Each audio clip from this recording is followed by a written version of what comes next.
Hello student, मैं साजिद अंसारी आप सबका स्वागत करती हूँ ऑनलाइन स्टडी विद एसए में। आज की जो हमारी बुक का नाम है वो है MED2 सतत विकास मुद्दे एवं चुनौतियाँ। आज का जो हमारा टॉपिक है वो है सतत विकास के आयाम एवं अवधारणाएं कौन सी है, इसके मूल सिद्धांत क्या है। ठीक है, मतलब सतत विकास की अवधारणाएं और मूल सिद्धांत के बारे में हम जानेंगे। ठीक है, आइए देखते हैं। सतत विकास को धारणीय विकास या टिकाऊ विकास भी कहते हैं। ठीक है, सतत विकास को धारणीय या टिकाऊ विकास के नाम से भी जाना जाता है, या धारणीय विकास या टिकाऊ विकास से अन्य नामों से भी जाना जाता है।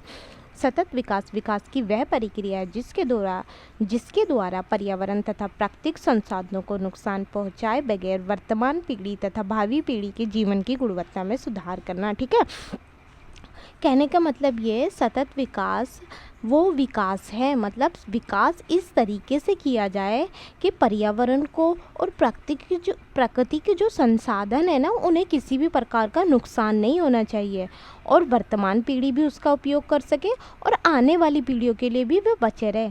मतलब हमने अगर, कहने का मतलब ये, अगर जो हमने सारे प्राकृतिक संसाधनों का उपयोग हमने सारा कर लिया तो आने वाली पीढ़ी के लिए तो कुछ बचेगा ही नहीं। इसलिए प्राकृतिक संसाधनों का इस प्रकार प्रयोग किया जाए कि हम लोग भी उसका उपयोग कर सके और हमारे बाद जो पीढ़ी होगी वो भी उसका उपयोग कर सके। ब्रडलैंड रिपोर्ट के अनुसार सतत विकास का अर्थ है वर्तमान पीढ़ी की आवश्यकताओं को भविष्य की पीढ़ियों की आवश्यकताओं से समझौते किए बिना पूरा करना। ब्रडलैंड रिपोर्ट में जो सतत विकास का अर्थ बताया गया है वो ये बताया गया कि वर्तमान पीढ़ी की आवश्यकताओं को, मतलब वर्तमान पीढ़ी की आवश्यकताओं से कोई समझौता नहीं होना चाहिए।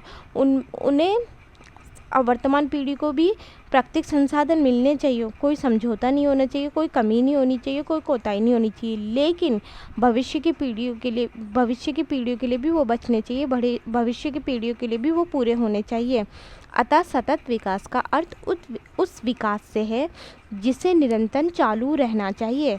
कहने का मतलब ये सतत विकास का अर्थ है कि उसे निरंतर चालू रहना चाहिए, लगातार वो चालू रहे, कि मतलब आज तो चालू है, कल वो भविष्य में वो ख़त्म हो गया तो लगातार वो चालू रहे, सभी के लिए चालू रहे।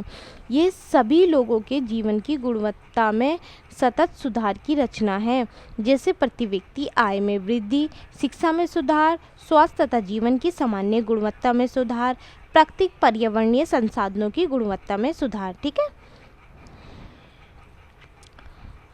सतत विकास, पहली बार जो सतत विकास शब्द का प्रयोग किया गया था ना, वो अंतर्राष्ट्रीय प्रकृति संरक्षण संघ ने अपनी रिपोर्ट में किया था। ठीक है, लेकिन इस शब्द की परिभाषा और कार्य पद्धति की जो व्याख्या जो हुई थी 1987 में हुई थी, पर्यावरण एवं विकास पर संयुक्त राष्ट्र विश्व आयोग ने अपनी रिपोर्ट में की थी। ठीक है, अब क्या है, मतलब सतत विकास का शब्द का प्रयोग तो कर दिया था, परंतु उस शब्द की ना परिभाषा नहीं दी गई थी और उसके कार्य नहीं बताए गए थे। तो इसकी परिभाषा और जो उसके कार्य बताए गए वो 1987 में बताए गए। किसने बताए? पर्यावरण एवं विकास पर संयुक्त राष्ट्र विश्व आयोग ने अपनी रिपोर्ट में बताए। वर्तमान समय में सतत विकास का एक वैश्विक दृष्टिकोण बन गया है। ठीक है, वर्तमान समय में, आज के समय में जो सतत विकास है ना, पूरे विश्व के लिए, दुनिया भर के देशों के लिए सतत विकास एक मुद्दे का विषय बन गया है। सोचने पे दुनिया भर के देश सतत विकास के बारे में सोचने पर मजबूर है। 1992 के पृथ्वी सम्मेलन में घोषित एजेंडा 21 में रियो घोषणा पत्र में इसके प्रति पूर्ण समर्थन व्यक्त किया गया था। 1992 में जो पृथ्वी सम्मेलन हुआ था ना, उसमें एजेंडा 21 में भी सतत विकास के बारे में बात की गई थी। 2002 के जोहान्सबर्ग सम्मेलन का मूल मुद्दा ही सतत विकास था, और जो 2002 में जो जोहान्सबर्ग सम्मेलन हुआ था ना, उसमें तो मूल मुद्दा ही उसका सतत विकास था। सतत विकास का ये अर्थ है कि आर्थिक विकास की दर को बढ़ाने के लिए प्राकृतिक संसाधनों का अत्यधिक उपयोग ना किया जाए। मतलब कहने का मतलब ये है कि आर्थिक विकास की दर को, मतलब ज़्यादा से ज़्यादा हम आर्थिक विकास के चक्कर में हम प्राकृतिक संसाधनों का बहुत ज़्यादा उपयोग नहीं करना चाहिए, प्राकृतिक संसाधनों को किसी भी प्रकार का नुकसान नहीं पहुंचाना चाहिए। पर्यावरण और पारिस्थितिकी के बचाव को ध्यान में रखकर प्राकृतिक संसाधनों का उपयोग करना चाहिए। ठीक है, विकास करो तुम, विकास करने के लिए कोई मनाही नहीं है, परंतु पर्यावरण और पारिस्थितिकी का बचाव, उनका बचाव भी ध्यान में रखकर विकास करो, जिससे आने वाली पीढ़ी के लिए भी प्राकृतिक संसाधनों को बचाया जा सके। प्राचीन काल से ही मनुष्य ने अपनी विलासिता के लिए प्राकृतिक संसाधनों का अत्यधिक दुरुपयोग किया। ठीक है, प्राचीन काल से बहुत पहले से ही ना मनुष्य ने अपनी कभी ना ख़त्म होने वाली जो लालसा है, उसकी जो लालच है, उसने ना प्राकृतिक संसाधनों का बहुत अधिक दुरुपयोग किया, जिससे प्रकृति का प्राकृतिक संसाधन बिगड़ गया है। जिससे क्या प्रकृति का जो प्राकृतिक संसाधन है, प्राकृतिक वातावरण जो है ना वो बिगड़ गया है। प्राकृतिक संसाधनों का दोहन के कारण क्या क्या है? प्रकृति पर जनसंख्या का दबाव, पृथ्वी पर जो जनसंख्या का जो दबाव पड़ रहा है, मानव जाति ने अपनी समस्याओं को दूर करने के लिए अधिक से अधिक प्राकृतिक संसाधनों का शरण किया है। ठीक है, मानव जाति क्या करता है? अपनी समस्याओं को दूर करने के लिए अधिक से अधिक प्राकृतिक संसाधनों का उपयोग करता है, जिसके परिणाम स्वरूप पर्यावरण का सीमित उपयोग नहीं किया जा रहा है। अपनी समस्याओं को दूर करने के लिए प्राकृतिक संसाधनों का अधिक से अधिक उपयोग करता है, जिसके परिणाम क्या हो रहा है? प्राकृतिक संसाधनों का कोई वो सीमित उपयोग थोड़ा ना कर पा रहे हैं, और जिससे क्या है, समस्या और गंभीर होती जा रही है, जो मानव जीवन के अस्तित्व के लिए गंभीर चुनौती है, जो मानव जीवन के अस्तित्व के लिए ना बहुत बड़ी चुनौती के रूप में सामने आ रही है। ये आज वर्तमान समय में मानव जाति में पर्यावरण को स्वयं ही नष्ट कर दिया, पर्यावरण को स्वयं ही तो नष्ट कर दिया है। पेड़ों की कटाई कर दी है, सांस कैसे लेंगे, ऑक्सीजन कैसे लेंगे? जनसंख्या के लिए पेड़ों की कटाई कर दी जा रही है। अब ऑक्सीजन लेने में कितनी ज़्यादा दिक्कत हो रही है, ऊपर से कितनी सारी प्रजातियां विलुप्त हो गई है, रहने के लिए उनके पास जगह ही नहीं है।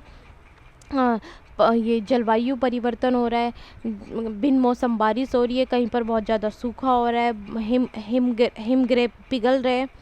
तो ये सारे क्या है, पृथ्वी पे इतने ज़्यादा संकट आ रहे हैं, जिसके कारण आज वह संकट के चक्रव्यूह से घिरा हुआ है।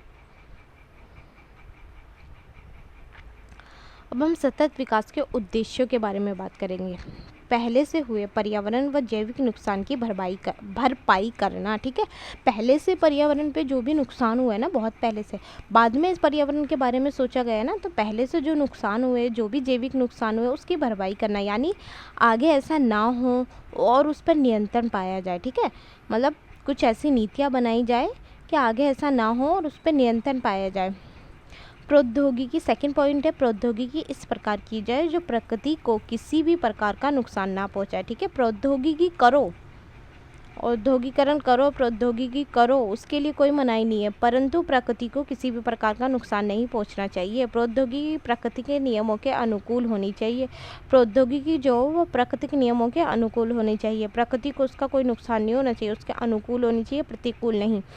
प्रौद्योगिकी के लिए ऐसी वैज्ञानिक तकनीक का प्रयोग करना चाहिए जो उसके अनुकूल हो।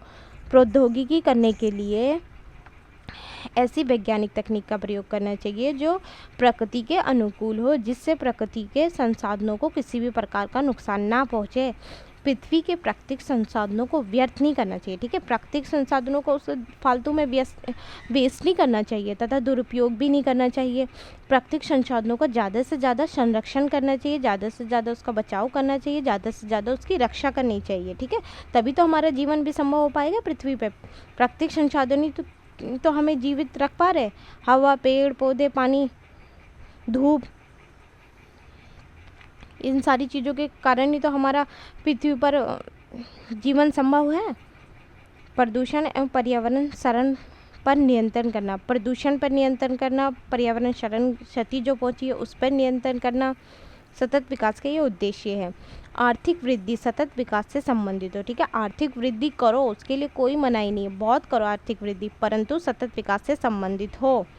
और राज्य को ये सुनिश्चित करना होगा कि वैश्वीकरण के आर्थिक प्रभाव, विशेषकर व्यापार की नीतियाँ जो गरीब देशों के विरुद्ध है, सतत विकास के लिए परिवर्तित की जाए। ठीक है, जो वैश्वीकरण के जो आर्थिक प्रभाव, विशेषकर व्यापार की जो नीतियाँ है ना, वो गरीब देशों के ना विरुद्ध नहीं है। वैश्वीकरण के दौर में जो व्यापार की जो नीतियाँ है ना, वो गरीब देशों के विरुद्ध में नहीं है, तो वो सतत विकास के लिए परिवर्तित की जाए, तो गरीब देशों के हित में भी की जाए। सभी राज्यों के बीच पर्यावरणीय मुद्दों का आदान प्रदान होना चाहिए। ठीक है, पर्यावरण से संबंधित जो भी मुद्दे हैं ना, उनका आपस में आदान प्रदान होना चाहिए, जिससे क्या उन्हें जानकारी मिलेगी, उन्हें सहयोग मिलेगा, उनके अंदर जागरूकता आएगी। और ये आदान प्रदान किस पर होना चाहिए? जागरूकता पर आधारित होना चाहिए, यानी बताया जाना चाहिए उन देशों को आपस में, जितने भी आपस के जो भी देश है, जो भी राज्य है, उन्हें आपस में पर्यावरण के बारे में एक दूसरे को जागरूकता देनी चाहिए, जिससे पर्यावरण की रक्षा हो सके। अतः सभी राज्यों को संयुक्त राष्ट्र संघ के घोषणा पत्र के अनुसार शांतिपूर्ण ढंग से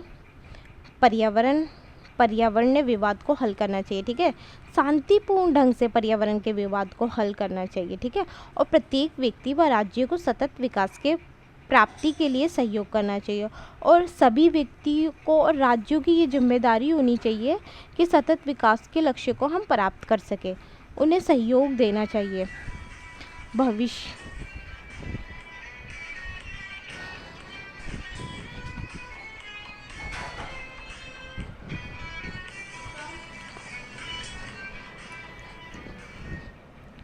भविष्य में देश में विकास के कारण जो भी नुकसान हुआ है उससे रक्षा करना। ठीक है, भविष्य में विकास के कारण जो भी नुकसान हुआ है, मतलब विकास हमने किया है उसके कारण जो भी नुकसान हुआ है ना, उससे रक्षा करना। सामाजिक समानता और सामाजिक न्याय सुनिश्चित करना। ठीक है, समाज में समानता बनी रहे और सभी के साथ सामाजिक न्याय हो, ये भी सुनिश्चित किया जाए। विकास के अवसर कुछ लोगों को प्रदान ना करके सभी लोगों को अवसर प्रदान करना चाहिए। ठीक है, विकास के जो अवसर है ना, ऐसा ना हो कि कुछ समाज के जो कुछ विशेष वर्ग होते हैं उन्हें प्रदान किए जाए, बल्कि सभी लोगों को विकास के अवसर प्रदान किए जाने चाहिए। निम्न जाति के जो गरीब लोग हैं सभी लोगों को मतलब समान अवसर प्रदान किए जाने चाहिए। आज का जो हमारा टॉपिक है वो यहीं समाप्त होता है। अगर आपको मेरी वीडियो अच्छी लगे तो please like, share and subscribe जरूर करें। Thank you.